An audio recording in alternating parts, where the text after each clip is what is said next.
Welcome back to my channel. I'm Beth Morgan, the Poor Valley Princess, and today I am continuing on with a series of videos that I started a couple months ago in an answer to a plea from some of my new friends from out of state. I think I've mentioned before that our particular rural piece of Appalachia has been inundated with people from all kinds of different states in recent years.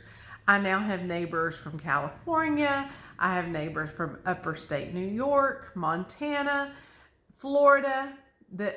Our area has been flooded with people who are not accustomed to the Appalachian verbiage and language. And so I started the videos as kind of a little help to them so they could get a little taste of what we're talking about. It's so funny. In my Sunday school class, I often see these quizzical looks. They have no idea what we're talking about sometimes. They don't understand the words that we use, the phrases that we use, and we just find it so common in our vernacular that we don't even think about what we're saying until they look at one lady in particular. She's just like, what are you talking about? And so these videos were meant to help my new friends to understand a little bit more about the culture that they have moved into. And after I started these videos, I had several suggestions made on what to use next. So today's video is a list that I got from some of my coworkers at the school where I teach. And so I'm going to go over some of the things that they shared that they found confusing to some of the new folks who've moved into our area. The first one is such a fun word, and the word is gallivanting. Gallivanting.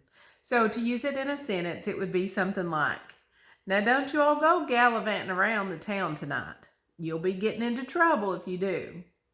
So gallivanting just means to go in some form. You could walk, you could run, you could drive a car, you could ride a motorcycle. It just means to go and you're having a good time, whatever you're doing. So gallivanting around. Gallivanting. That's a good one. If you've never used the word gallivanting, you need to try to put that in a sentence this week. It's just fun to say. It kind of rolls off the tongue. Gallivanting. Let me look at my list. So the next one, and I wish I had heard this one a lot. My sister heard this one a lot when she was little, and it was skinny as a rail. Skinny as a rail. So that just means you're really thin as a fence post, which would be like a rail around here. A fence post, really super skinny as a rail, stick straight. The next one, and this one may be common outside of Appalachia, I really don't know, but we say it a lot. It's full as a tick. I'm full as a tick. That means you've had a great meal and you've eaten too much and you're swelled up and you feel full. If you've ever seen a tick after it gets on a dog and you've missed it for a day or two and it's really fed well and it swells up and it gets really balloonish, yeah, that's full as a tick. So if you've eaten a good meal of, say, green beans and corn and potatoes and cornbread, maybe some steak, and had a little dessert, then you stretch out afterward and say, I'm full as a tick. Now this next one, there are two ways to say this next phrase.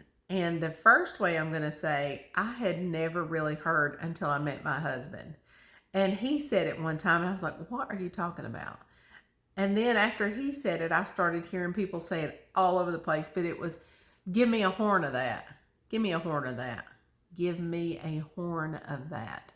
Give me a horn of that. That is asking, you want a drink of something. Can I have a little drink of your drink? Or can I have a little sip of that? So that's give me a horn of that. I think it comes from drinking, you know, how they used to drink out of the horns of animals. I really don't know where that comes from. But his family said it often. So that was a familiar phrase in his family. Give me a horn of that. Now, I did hear, this is what we would say. We would say, let me have a swig, like a little drink of that. Let me have a swig of that. So it's just two ways to say, I'd like a little sip of your drink.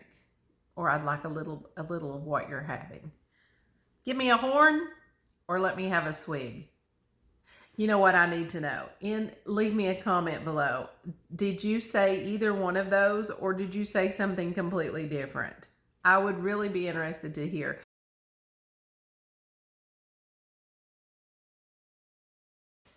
So the next one, and this one was given to me by one of my coworkers, and it's so fitting because she's a teacher.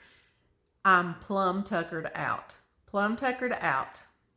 That means she has given 110%. She's given all she can give for the day, and she's tired. She's plumb tuckered out, has no more to give. Totally drained. The battery is at 0. Plumb tuckered out. So these are some fun phrases and words that we use here in my little region of Appalachia. And if you have heard of any of these, I'd love to hear about it. Leave me a comment below. Or if you have some different ones, we'd like to hear about that too. So it's fun to share our language. And I said this many times. I hear our language changing as people move into our area from different places, and that makes me a little bit sad. So this princess is trying so hard to, at least on these videos, encapsulate the way that we talk. And I'm not ashamed of it, and you shouldn't be either if you are from a rural region of Appalachia. Our dialect is precious and it is to be cherished. And even though it's changing, it's still a part of who we are. So thank you for joining me today. I hope you enjoyed these words and phrases, and I'll see you next time here on The Poor Valley Princess. Bye.